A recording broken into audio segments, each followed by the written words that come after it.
Welcome back to Policy Bazaar. I'm Arjun Bhagat and we are discussing home insurance. We've got Yashish Dahiya with us. We've got Milan Nayak with us. And, Yashish, tell me what are the broad contours? What does a person need to keep in mind when they are opting for home insurance? Okay. I think the most important thing is you first need to figure out that what are you getting covered? The building and the contents, right? When you look at building, remember what the insurance will pay for is the reinstatement. So if you have a large plot of land and there's a building on top of it, if that building was to collapse, the land is still there. Precisely. So the insurance company will never pay for the land because you can reconstruct that house. So the insurance company will pay for the ability to reconstruct that house back into position. If you obviously have an apartment block, then it's more clear because that apartment block would disappear if it was to, and it'll have to be rebuilt. I think in apartment blocks, it would be quite important to get your housing society to ensure everybody has a, because if you really think about it, if you're on the 13th floor and the guy on the 11th floor doesn't have home insurance, then how the 13th floor is going to be rebuilt is going to be a bit of a question mark. So, of course, there could be some things that can be done there, but you would not be kind of able to take very good advantage of that. So, one needs to think about those matters. Of course, when you've got contents, one needs to there are classes that these contents are broken into. And I think one needs to very specifically can potentially declare each class, how much they want to cover under each class and get the coverage price for that. In terms of overall pricing for this product, typically a 1 lakh rupee cover costs about 50 rupees a year. So if you have a 10 lakh cover, it will cost 500 rupees. If you have a 1 crore cover, it'll cost about 5,000 rupees, which is roughly about 400 rupees per month.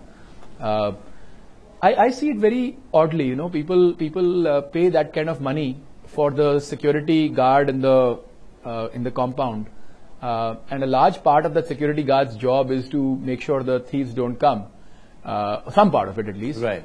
And here, if the thieves come, it's okay. If the thieves come, you're still covered. You don't have to fight with the thieves and all those things which ideally are not recommended anyway. So I think it's a decent cover to take. It's not very expensive. And it's not tax deductible, is it? Because you don't get any tax. As you don't soon get as we any hear about insurance, and so one thinks that you'll get a tax break on your personal income. The tax breaks are for life insurance and health insurance. Precisely. The tax breaks are not for. They're more for personal insurance. They're not for a home insurance or car insurance or any asset. So if you're covering an asset, you usually don't get a tax break on it. Precisely. It is when you're covering yourself that you usually get the tax break. Because that's what the government wants to incentivize. Right. Milan, what about the claim process?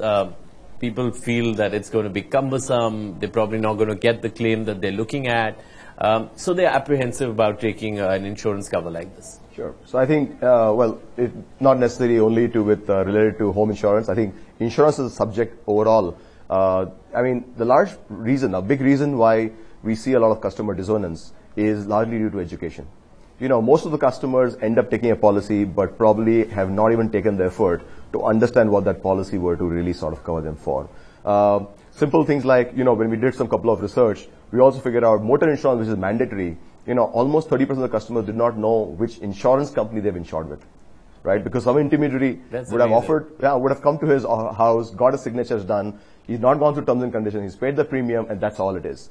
It's only when the moment of truth happens, that claims were to happen at that point in time, you understand, I'm covered by this XYZ insurance company. Right. But in case of home, which is a relatively new product, I think education is at a very, very grassroots level. It's not even, I think there's not enough work being done by the insurance fraternity, and consumers have not taken the effort for it. So I think that's where the root cause comes in from. So one of the things I think I would recommend that the consumers really focus on, one is to know the terms and condition, to understand, who you are, what's your profile, and what is that you really need. Are you a owner? Are you a tenant? Are you an owner who have let out the property? Because for everything, there's a solution available, right? And the home insurance will cater to different needs. That's an important point. Absolutely. So basis which you were to then get the sufficient coverage. So I think not leave it completely to the intermediary, but be more informed. The other important element is an element of sum insured. So what is it that you are insuring a house for? Like Yashish mentioned clearly is that, what we pay for is a cost of reconstruction, right? Now, how do you define cost of reconstruction? Now, the beauty of a home insurance product is that it can be long-term. So you can take a 3-year policy, of course, an annual policy, a 3-year policy, a 5-year policy, and to the extent of 10 years. So assume you were to define the cost of reconstruction of a house today is 1,000 rupees a square feet, right? And it's a 2,000 square feet. So basically you arrive at the sum insured.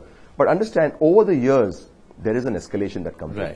So the tariff, in fact, the provision, it allows you for offering an escalation clause in there to the extent of 10%. So annually, your sum insured can grow. Right. Only if you're educated and you're aware of it, you can opt for it. And why this is fundamental, Arjun, is because, there's a clause of underinsurance. Say, assume 1,000 rupees, year 10 becomes 2,000 rupees cost of reconstruction per square feet. Right. Now, if you've taken only 1,000 rupees, you are half insured. So that's what you call. So even if you were to, your whole house would get gutted, right? So that's the due diligence part where you actually sit down, take 5 minutes out and say, okay, this is how I'm going to plan this part. But at that point in time, you'll get paid only half the amount. But there'll be a customer dissonance because he did not really pay the heed to the fact that you could have built in an escalation clause. So that's a very important part. So it is know your term, know your policy, take that time out because you're investing into something which is very, very crucial and critical for your life. And I think that's where probably a lot of problems and claims-related issues get addressed. Right. Yashish, what about the types of plans which are available in the market? Can you quickly go through that? See, every general insurance company in the market, and there are now 25, 26 companies, everybody has a home insurance plan. The type of plans go from basic, as I said, a basic structure cover to structure and contents cover to declared contents cover to some additional benefits. Some of them will even cover things like terrorism and violent arson and various kind of things. So you got to choose a bit, and clearly there are about 30 options available. The cost, as I mentioned, is for every lakh of cover you'll pay roughly about 50 rupees. It could be a little less, little more. Thanks, Yashish. Thanks, Milind, for joining us on this show. That's all the time that we have on this episode of Policy Bazaar. But in the previous episode, we asked you what is the lock-in period for investing in ULIPs. Now, the correct answer is 5 years. That's 5 years with an option to withdraw. And congratulations to Sova Rani. You won a gift voucher of rupees 1,000. And it's now time for you to take our weekly quiz and answer this very simple question and win some exciting rewards. And the question is, does home insurance impact tax saving?